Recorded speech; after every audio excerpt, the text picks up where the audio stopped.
Sometimes Pokemon abilities defy logic completely, and can turn an innocent-looking Pokemon like Clefable into one of the most dominant, powerful forces in the competitive metagame. Let's take a look at some abilities that are so powerful they don't seem right. And we'll start off, of course, with the extraordinarily powerful ability available to Clefable, Magic Guard. Ever since Clefable received this ability in Gen 4, it has been one of the most competitively successful Pokemon in singles, absolutely dominating competitive, even remaining viable in Gen 9. That is some serious power. Magic Guard has the unbelievable effect of granting a complete immunity to all indirect damage. So anything that is not a direct attack will have no effect whatsoever on Clefable. Clefable is completely immune to poison, burn, leech seed, entry hazards like Stealth Rock and Spikes, the damage over time effect from things like Sandstorm, you name it, Clefable is immune to it. This ability is so good. And Clefable is the ultimate testament to how good this ability truly is, because looking at Clefable, it's an average Pokemon at first glance. The Pokemon stats are completely unimpressive. It has 95 health as its highest stat. That's not very much at all.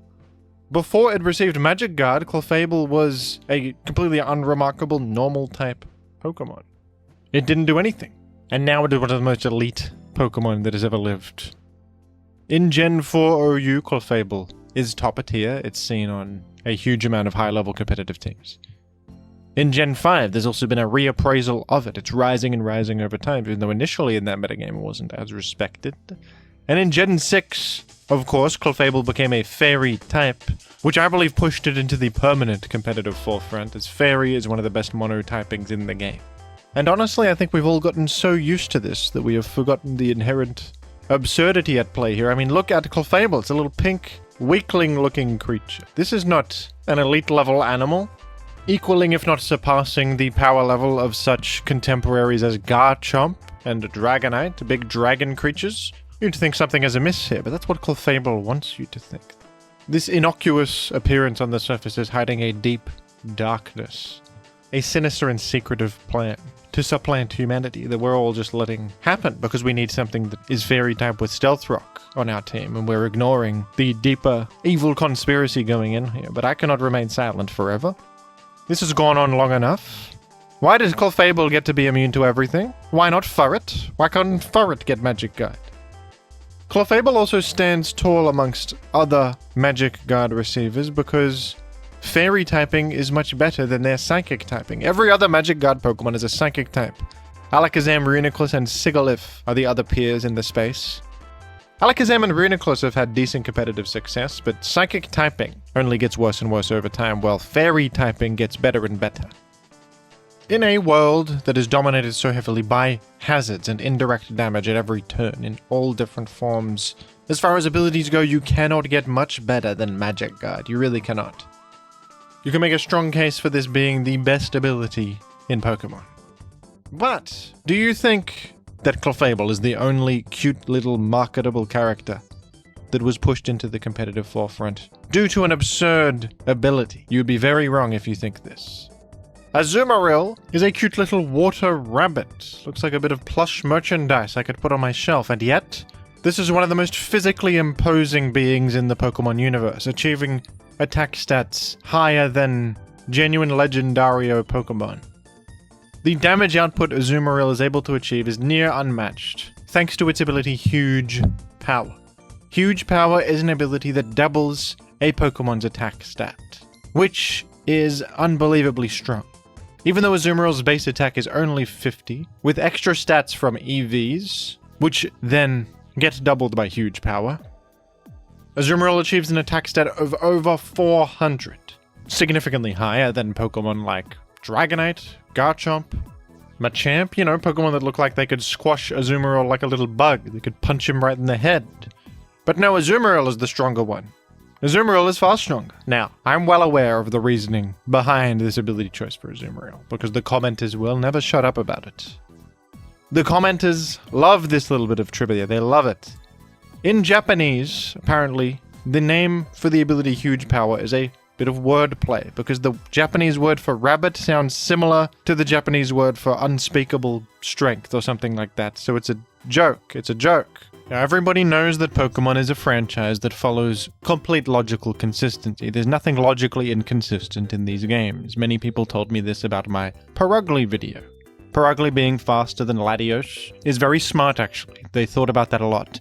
Except in the case of rabbit-based wordplay in Japanese. In this case, logic goes out the window.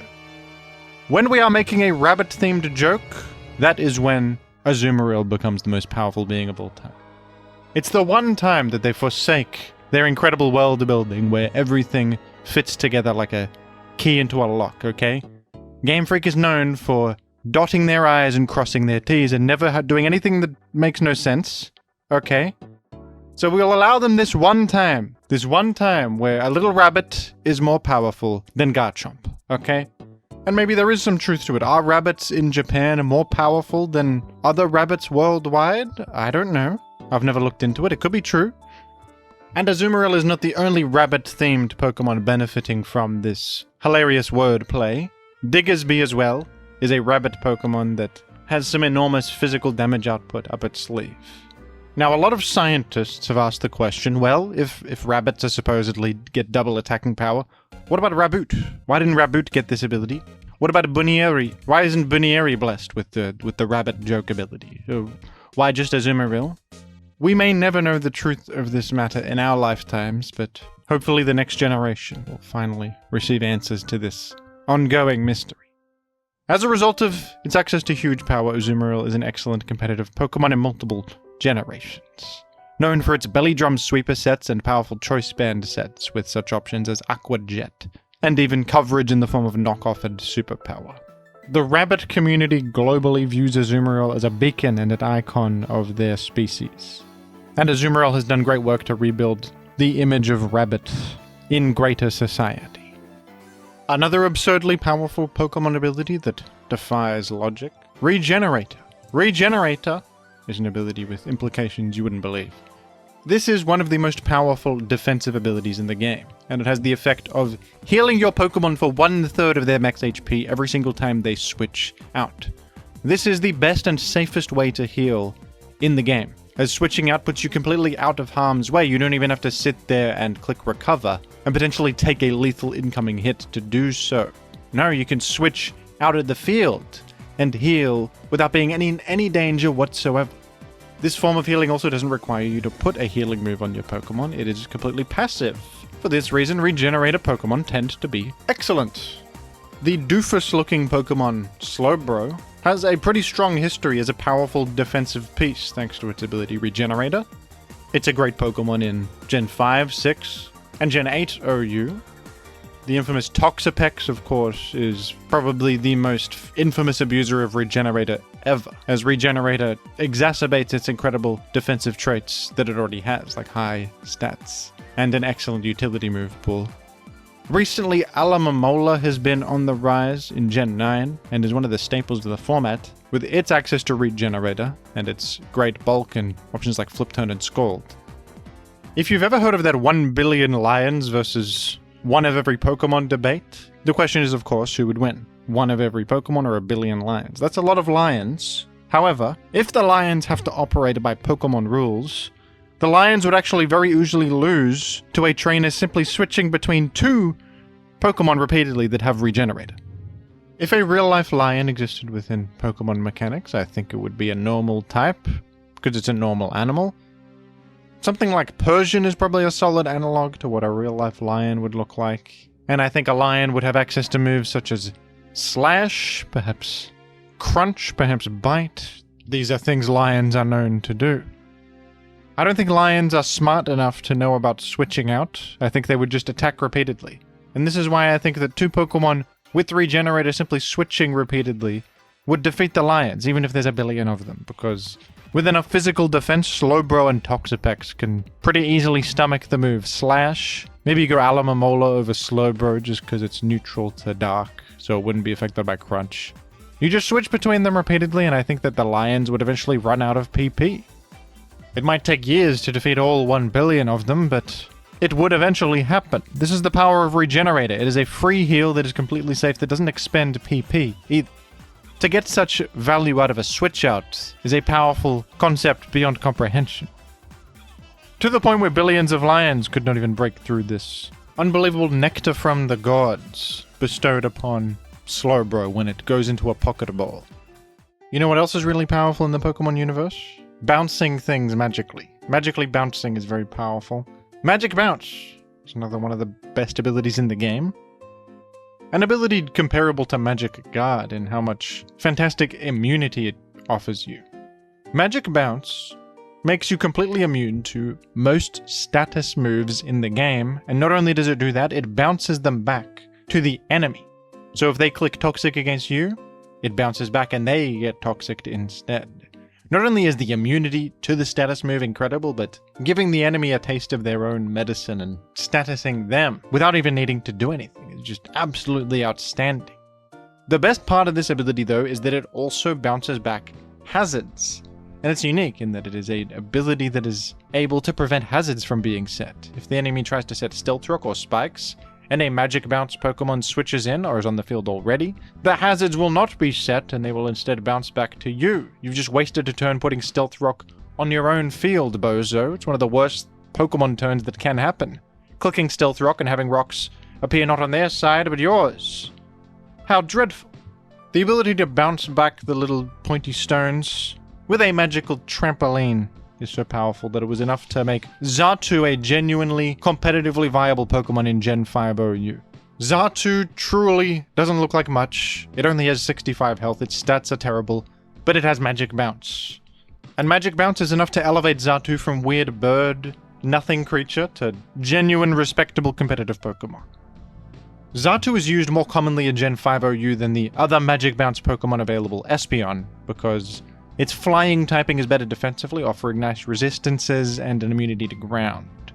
Xatu also has Roost to heal, and U-turn to pivot, which are nice to give it a bit of a defensive backbone and also to let it keep up momentum a little bit and act as a little defensive middle point between two Pokemon, U-turning into something stronger. Xatu can use Heat Wave to threaten Ferrothorn.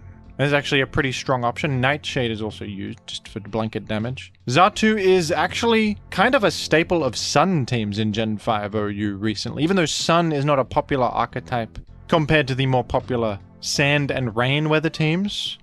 If you are going to run Sun, you probably want Xatu, because Xatu protects you against Stealth Rock and makes the lives of Ninetales and other fire types much easier.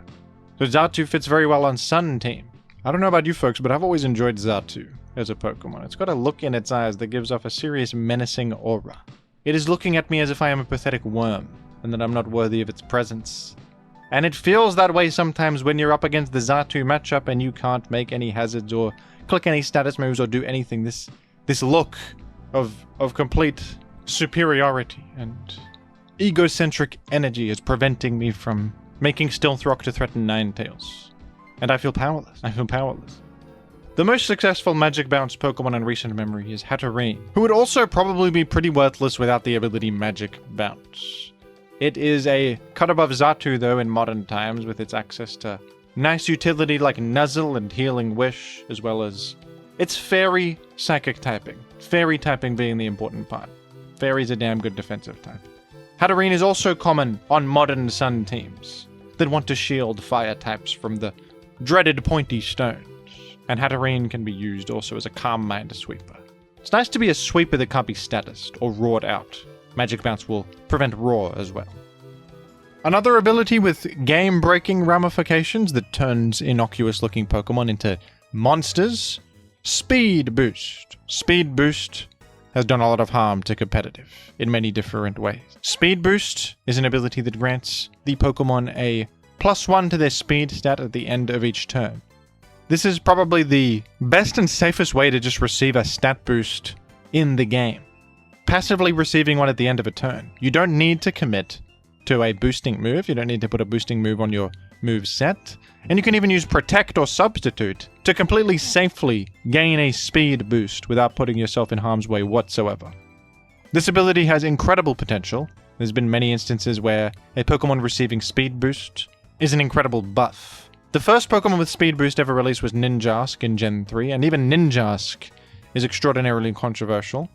Ninjask was able to baton pass its speed boosts that it receives completely passively to an ally, and providing speed to certain Pokemon, like Marowak, Medicham, and sometimes Hariyama, actually had game-breaking ramifications, especially because the way that you're getting this speed is so safe, the enemy can't really stop you from doing it very reliably. And these teams would spam as many anti-baton pass mechanics as they could onto one team. Taunt, Sleep, even Sand Attack to try to get the enemy to miss Roar. Yes, Roar can miss in Gen 3. Just absolutely anything to stop the enemy from putting an end to your Speed Pass win condition. Speed Pass is now banned in Gen 3 OU. You cannot pass speed to an ally, partially because of the game-breaking combinations that Ninjask was able to pull off with this incredible ability.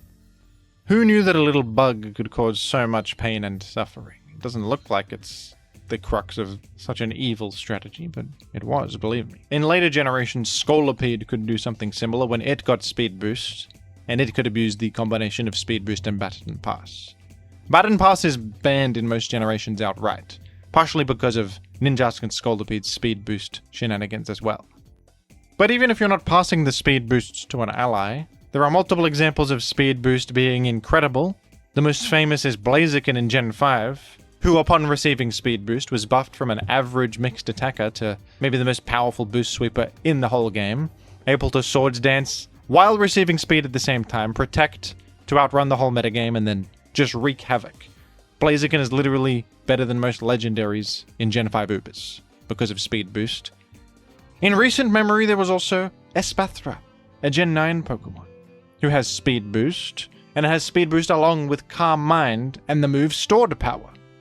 Stored Power is a move that increases in base power for every boost you have. I can't think of a more perfect move to have access to on a Speed Boost Pokemon. With Calm Mind and a constantly ramping speed, and this move Stored Power, which is scaling for every boost you have, Espathra was an absurdly powerful Emu-based boost sweeper. And I know all about emus in the field, folks. If you let an emu get out of hand in terms of its speed, there is no defeating it. Believe me. Believe me, we've tried, okay? I suppose in the case of Espathra, this is not an instance of Pokemon defying logic. This is adhering to real-world logic. The emus were too fast to be defeated by the Australian military. That happened in real history. Espathra is simply reflecting the power of a fast emu. Some people foolishly tell me sometimes that Espathra is not an emu, it's an ostrich. Don't say stuff like that to me, okay? As if I wouldn't know an emu from an ostrich. That is an emu, spiritually speaking. Okay, an ostrich is a little bit more of a morally altruistic creature. I know an emu when I see it, and that is an emu, okay? Don't come lecturing me about emu versus ostrich. Don't you speak to me about that. Forgive me for getting a bit heated there. The topic of emus does hit close to home. Let's move on to something more positive. Poisoning yourself on purpose for personal gain. Poison Heal is yet another one of the strongest abilities in the whole game.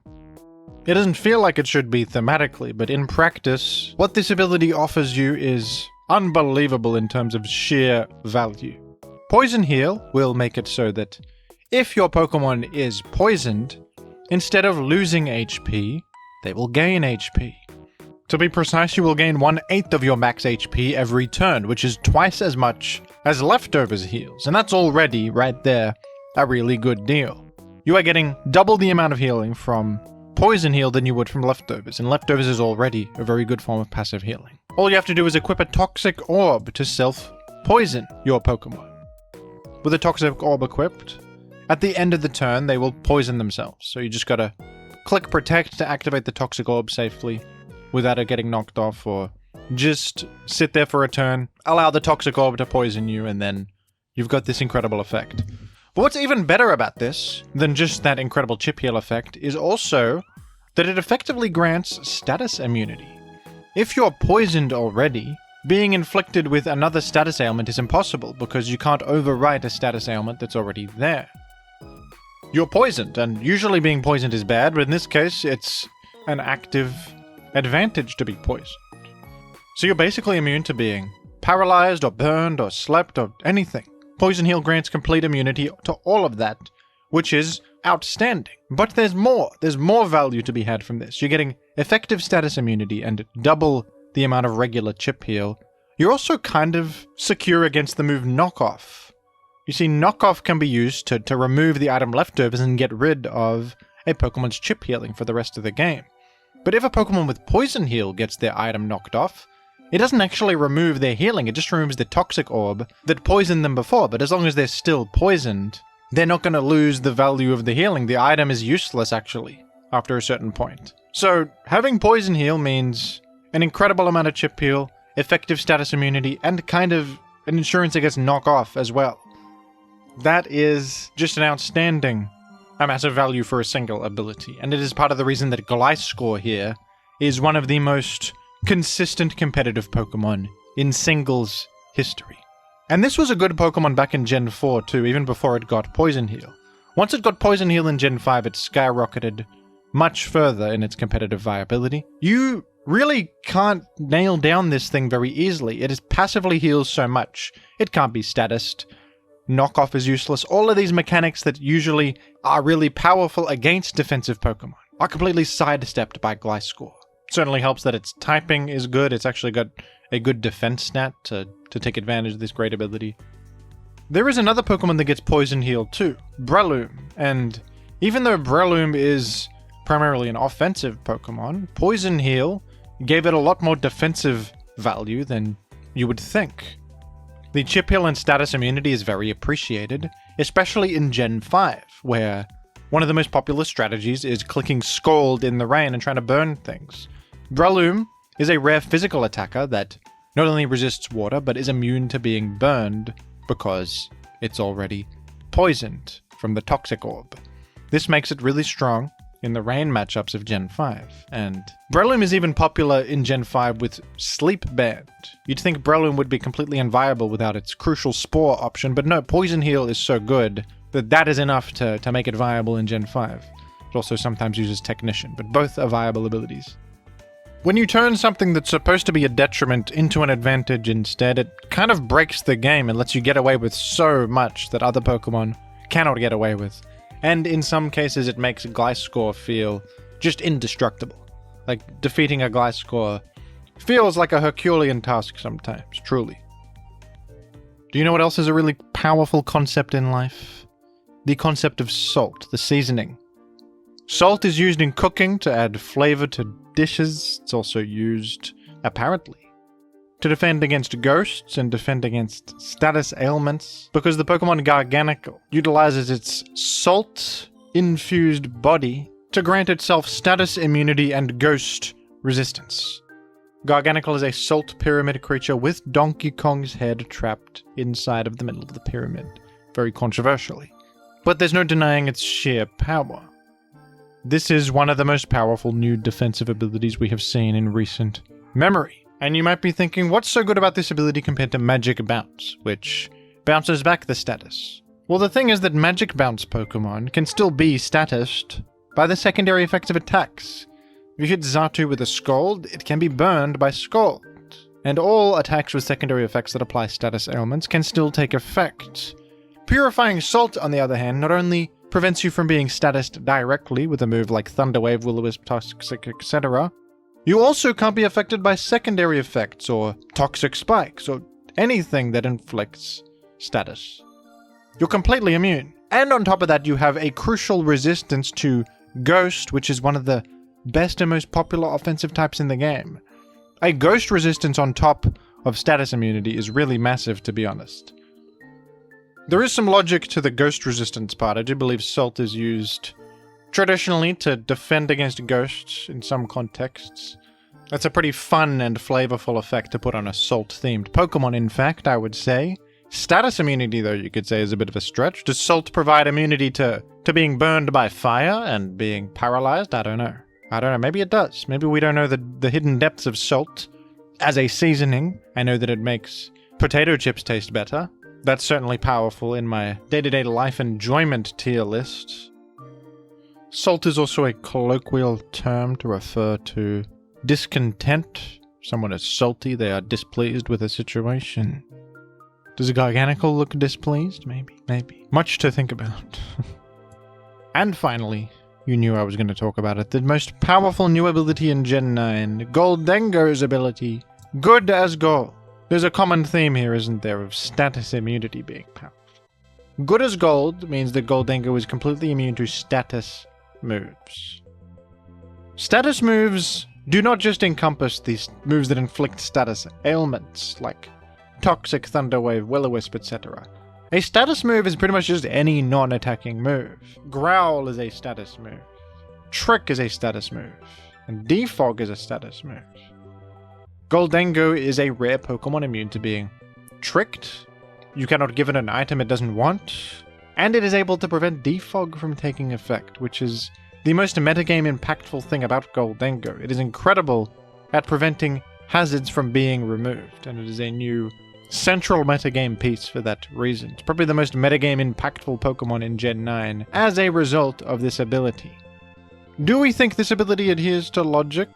He's as good as gold. This is true. He's made of solid gold. He also looks a bit silly. He looks like the Cheese Stringer mascot character. He doesn't look particularly menacing. And yet this here is the most impactful Pokemon on the Gen 9 competitive singles metagame. The Pokemon with the most influence on how the format is played fundamentally. Perhaps this is a bit of social commentary from Game Freak. The most powerful trait you can have? Material wealth. If I have a Goldengo on my team, does this also double as a financial investment? Because he is made of gold, he's as good as gold. Could all of this be considered fool's gold? Am I being tricked? Am I even making any sense? Am I saying things that make any sense? No. No. I think it's fun that the things that rise to top in competitive singles are not necessarily what you would imagine in the Pokemon anime. It's not straightforward or intuitive. A little Clefable ignoring all the chip damage in the world is more powerful than, like, I don't know, something that looks really strong like Steelix. I feel like in the anime Steelix would go crazy, but in the real game, it doesn't really do anything. Competitive singles have sort of created its own identity of powerful things, and you get weird stuff like Azumarill and the weird cheese stringer guy, and a mushroom man who's poisoning himself being the powerful concepts that are running things. Earlier I made a little joke about Pokemon being logically consistent. I was using sarcasm there. I don't believe that's the case. I think Pokemon's full of logical inconsistency. I don't think this is a bad thing, though. Many people get it twisted and they think I'm Cinema Sins or something.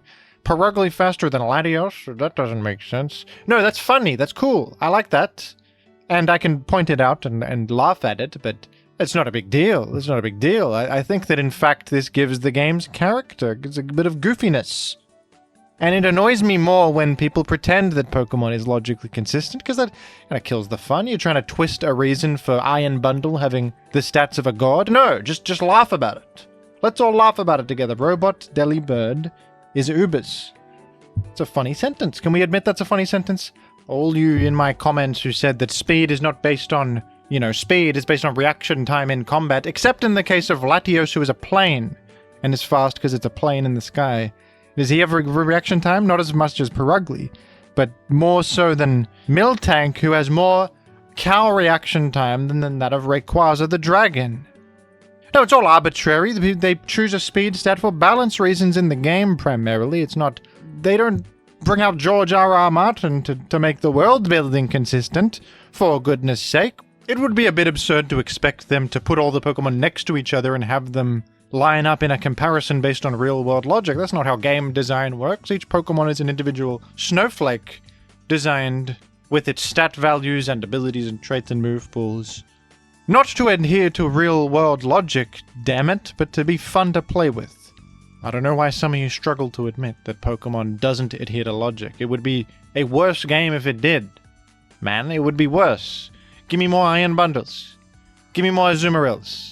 And no, Espathra is not an ostrich. You can't keep saying that to me.